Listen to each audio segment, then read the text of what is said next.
Gunung Kawi selalu diselimuti kabut tebal, seakan menutupi rahasia kelam yang tak ingin terungkap. Penduduk sekitar percaya bahwa gunung itu bukan hanya tempat wisata religi, tetapi juga markas dari kekuatan hitam yang haus tumbal. Konon, siapapun yang melanggar batas larangan di malam Jumat Kliwon akan bertemu sesuatu yang tak bisa dijelaskan oleh nalar manusia.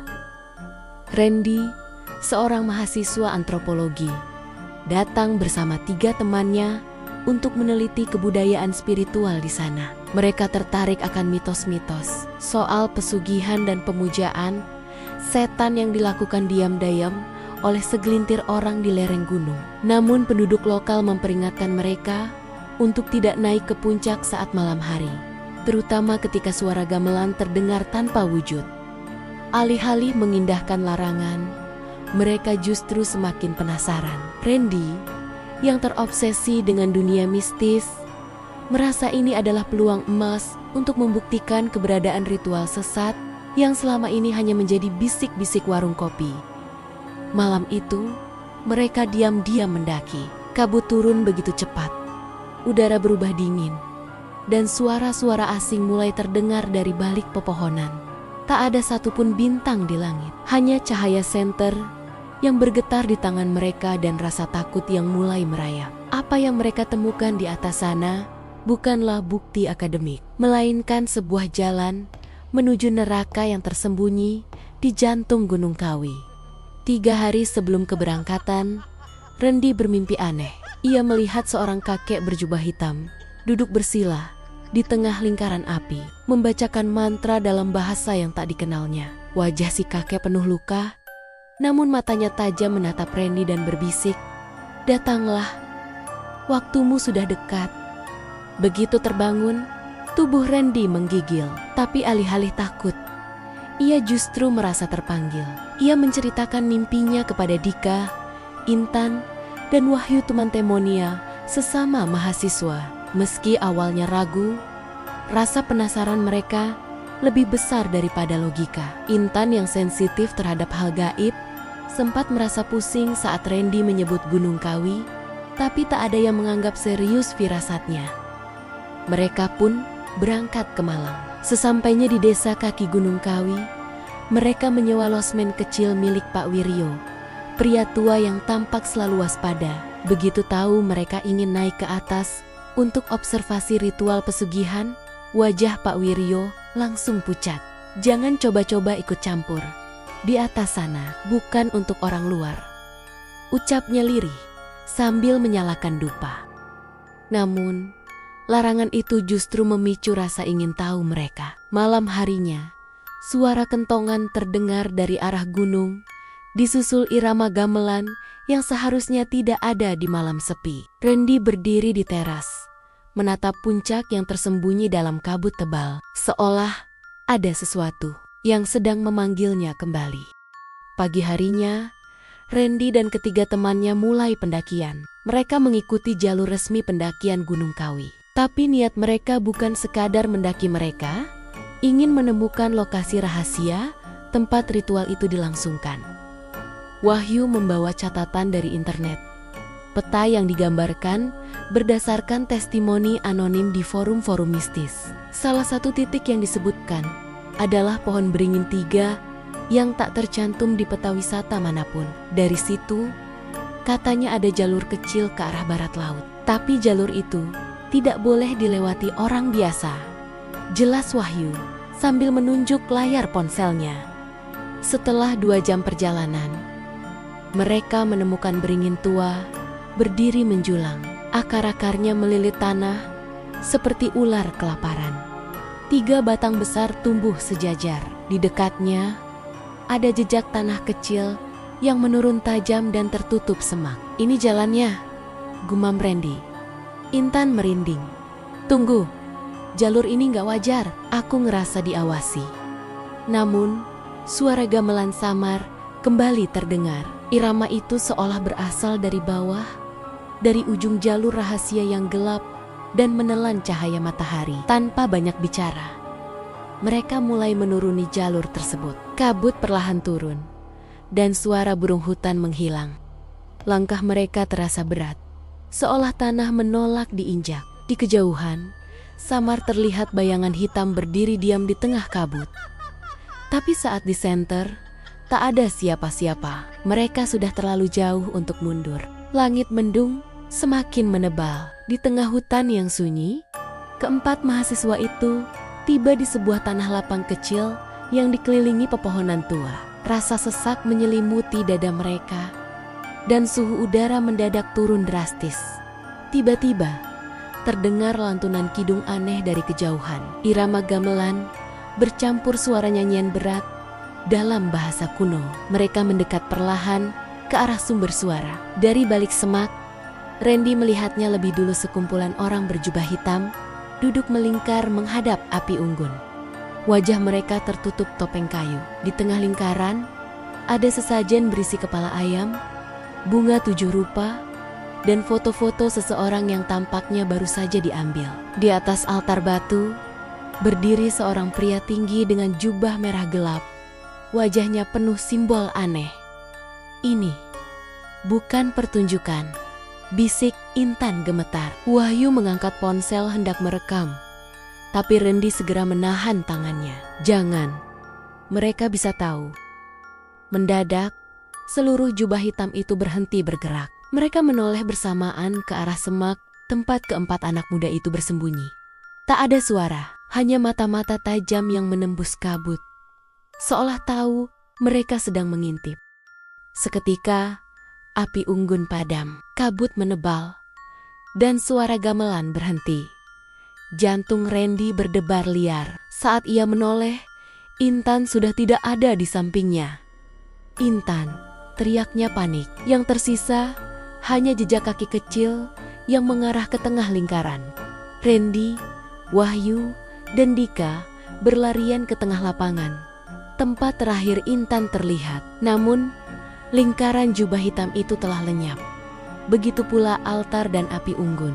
Yang tersisa hanya kabut pekat dan bau dupa yang menusuk hidung. "Dia nggak mungkin jauh, Intan!" teriak Dika. Suaranya pecah oleh kepanikan. Mereka mencari di balik pohon, semak, dan batu besar, tapi tak ada tanda-tanda. Randy mulai menyadari ada yang tak masuk akal. Waktu terasa melambat, dan kabut seperti berputar, memenjarakan mereka di dalam ruang yang tak logis. "Gue yakin ini bukan dunia biasa," gumam Randy. "Kita udah masuk ke batas tempat larangan." Wahyu menunjuk ke tanah jejak kaki Intan yang tadi jelas terlihat kini memudar, seolah diserap tanah. Di sisi lain, samar terlihat bekas cakaran di pohon, panjang dan dalam, seakan dicakar makhluk besar. Mereka bertiga terdiam, saling pandang dalam ketakutan yang belum pernah mereka rasakan sebelumnya. Tiba-tiba, terdengar suara tangisan perempuan dari arah utara hutan. Lirih, memilukan, mirip suara Intan. Tanpa pikir panjang, mereka berlari mengikuti suara itu.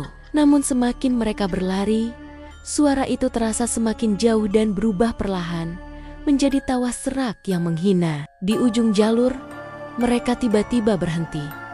Berdiri di depan mereka adalah sosok Intan, tapi wajahnya tidak lagi sama. "Intan!" suara Randy gemetar. Langkahnya terhenti beberapa meter dari sosok perempuan yang berdiri membelakangi mereka.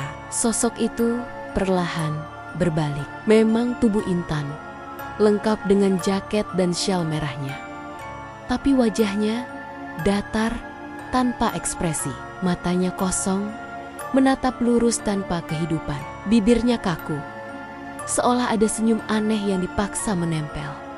"Intan, kamu kenapa?" Dika mendekat, tapi Randy menahannya. "Tunggu, ada yang aneh."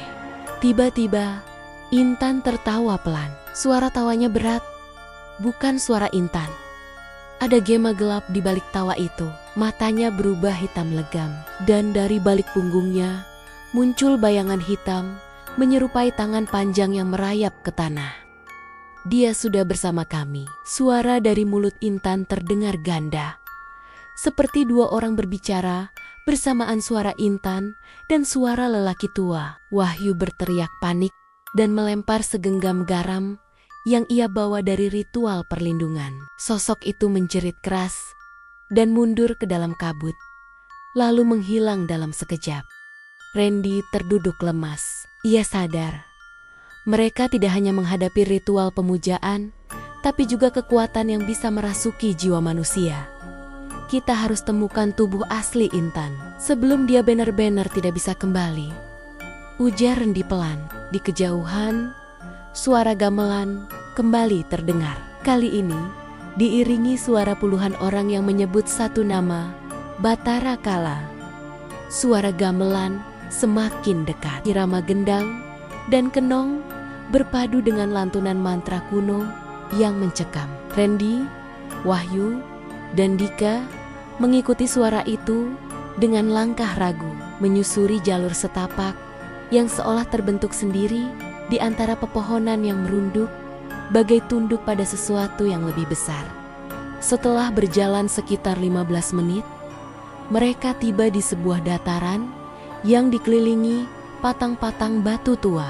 Di tengahnya berdiri altar batu besar berlumur merah darah kering yang menghitam. Di atasnya tergeletak boneka jerami berbentuk manusia dengan foto Intan menempel di wajahnya. Di sekeliling altar, lilin merah menyala membentuk lingkaran tak terputus. Ini tempat persembahan, bisik Wahyu ngeri. Dia dijadikan tumbal. Dika melangkah maju, hendak mengangkat boneka itu. Namun sebelum sempat menyentuhnya, udara di sekitar altar bergetar. Dan dari balik pepohonan, muncullah para jubah hitam yang sempat menghilang. Mereka berdiri mengelilingi altar tanpa suara. Di tengah mereka, kembali muncul sosok berjubah merah pemimpin ritual. Matanya menyala merah, dan dari balik topeng kayu itu terdengar suara berat. Kalian telah melanggar batas suci. Salah satu dari kalian harus menggantikan. Randy merasakan tanah di bawahnya bergetar. Bayangan-bayangan hitam mulai merayap keluar dari lubang-lubang tanah, menjerit lirih dengan suara yang menyebut nama mereka satu persatu. Kita harus hancurkan altar ini, teriak Randy. Sebelum semuanya terlambat, tapi sesajen di atas altar mulai bergerak sendiri. Sesajen di atas altar bergerak. Boneka jerami itu perlahan bangkit dengan sendirinya. Kepalanya berputar patah ke arah mereka. Foto wajah Intan yang menempel di boneka itu terbakar pelan. Meski tak ada api menyentuhnya, aroma daging terbakar mulai tercium, menyayat hidung. Pemimpin ritual mengangkat tangan, dan seluruh jubah hitam mulai melantunkan mantra dalam suara yang tidak manusiawi. Udara menjadi berat, dan tanah di sekitar mereka mulai merekah, mengeluarkan asap pekat. Pilih satu di antara kalian, kata sang pemimpin dengan suara bergema. Jika tidak, semuanya akan jadi tumbal. Wahyu mulai panik, mundur beberapa langkah. Kita harus kabur, ini gila. Namun tiba-tiba, dari balik kabut, sosok Intan muncul. Kali ini, tubuhnya tampak lemah, terbungkus kain putih seperti kafan.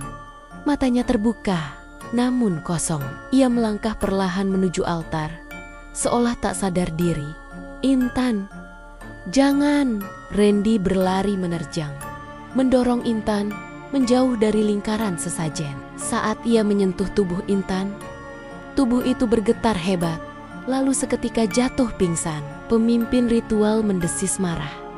Kau menolak aturan kami, maka kutukan turun. Sekarang, sekeliling mereka berubah gelap total. Lilin-lilin padam serentak, dan suara gamelan berhenti digantikan jeritan mengerikan dari dalam tanah. Di tengah kehancuran ritual, Randy menggenggam tangan Intan dan berbisik, "Aku akan mengeluarkan kita dari neraka ini, apapun taruhannya."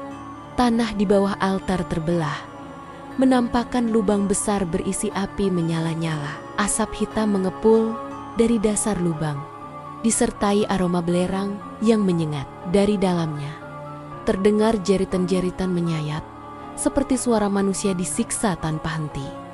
Randy, yang masih menggenggam tangan Intan, menarik tubuh lemas gadis itu menjauh dari altar. Wahyu dan Dika berusaha melindungi mereka sambil mundur, namun jubah-jubah hitam mengepung dari segala arah.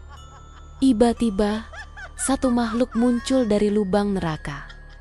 Itu tingginya lebih dari 2 meter, bertubuh seperti manusia, tapi dengan wajah yang dipenuhi tanduk dan mata merah menyala. Nafasnya panas.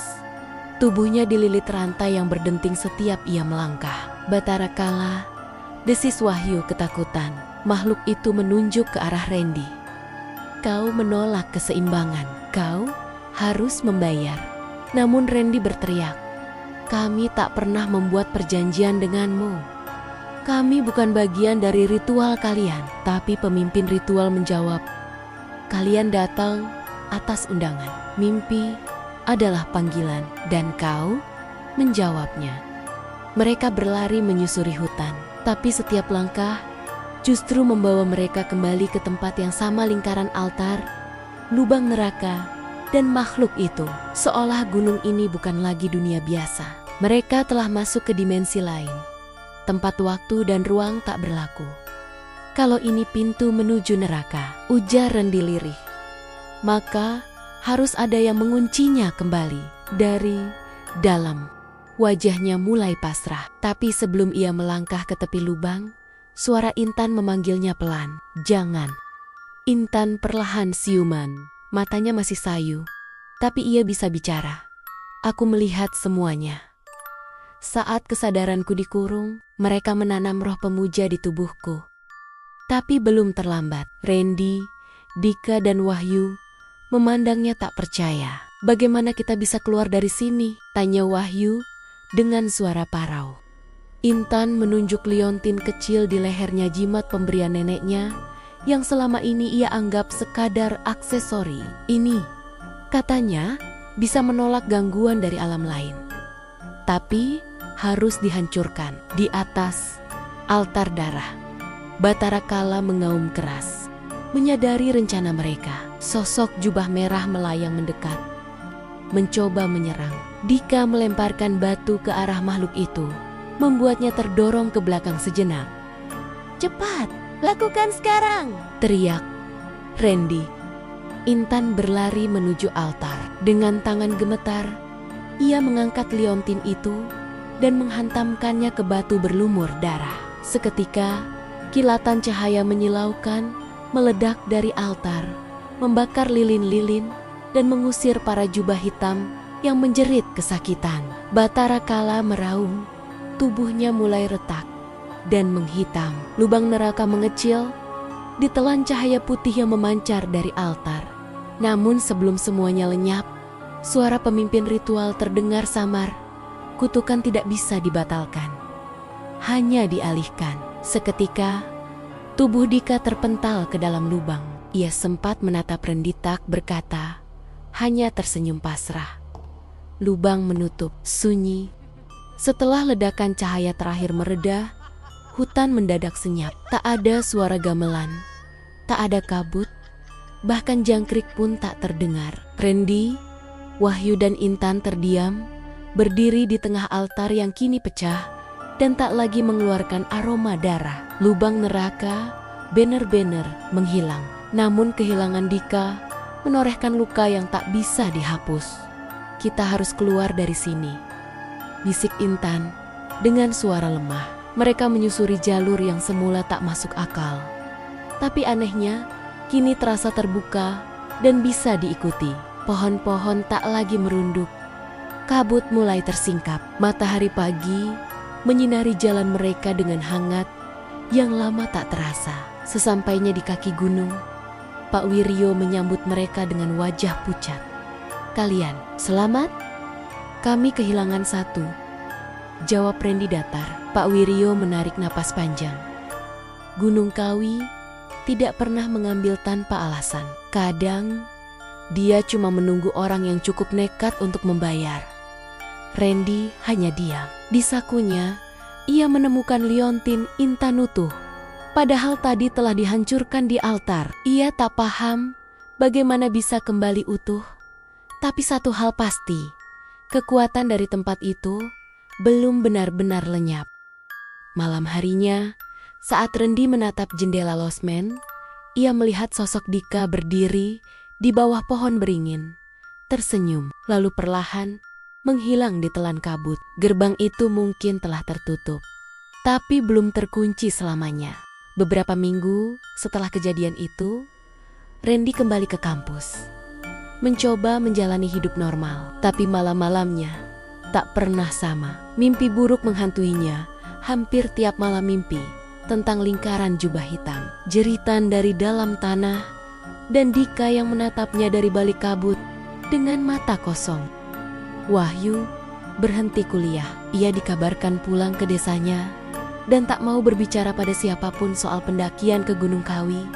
Intan pun memilih cuti panjang dan sering kali duduk termenung, memandangi liontin yang kini tergantung kembali di lehernya retak, tapi bercahaya samar. Suatu hari, Randy menerima amplop coklat tanpa nama pengirim. Di dalamnya terdapat satu lembar foto. Dirinya, Wahyu, Intan, dan Dika berdiri di tengah lingkaran altar. Tapi ada yang aneh di foto itu. Ada bayangan Flima berdiri di belakang mereka, memakai jubah merah dan tersenyum. Di balik foto tertulis dengan tinta merah, "Siapa yang banner-banner selamat?" Tangannya gemetar. Ia melihat keluar jendela. Kabut turun perlahan, padahal masih siang hari. Dari balik kabut itu terdengar gamelan. Pelan, mengalun, semakin mendekat. Gunung Kawi mungkin jauh, tapi warisannya telah melekat, dan kutukan hanya menunggu giliran berikutnya.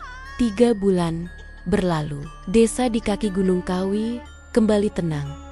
Tapi kabar menghilangnya 4 mahasiswa dan 1 yang kembali dalam kondisi trauma menyebar seperti angin bisik. Warga memilih bungkam. Mereka tahu gunung itu tak pernah diam. Ia hanya menunggu. Pak Wiryo, pemilik losmen tua, menulis surat terakhir sebelum menghilang. Di dalam suratnya, ia mengaku pernah menjadi bagian dari lingkaran jubah hitam sebelum bertobat dan mengasingkan diri. Ia memperingatkan bahwa ritual di atas gunung tidak pernah benar-benar selesai. Setiap pengorbanan hanya memperpanjang waktu, bukan menghentikan semuanya. Sementara itu, Randy mulai menulis tesis tentang pengalaman horornya. Tapi setiap kali ia mengetik tentang ritual itu, laptopnya mati. Bahkan, tinta di buku catatannya menghilang, seolah ada kekuatan yang tak mengizinkan kebenaran dituliskan. Suatu malam, Randy bermimpi berdiri di tengah hutan kawi. Di hadapannya, altar batu itu muncul kembali. Dika duduk di atasnya, tersenyum tenang. Di belakangnya, sosok bersayap gelap Batara Kala membisikkan kata-kata terakhir. Ritual akan selalu menemukan pewarisnya. Randy terbangun dengan keringat dingin. Di meja kamarnya, ada foto yang tidak pernah ia miliki. Dirinya memakai jubah merah. Dan di luar jendela, suara gamelan kembali terdengar. Gema dari Gunung Kawi memanggil korban berikutnya.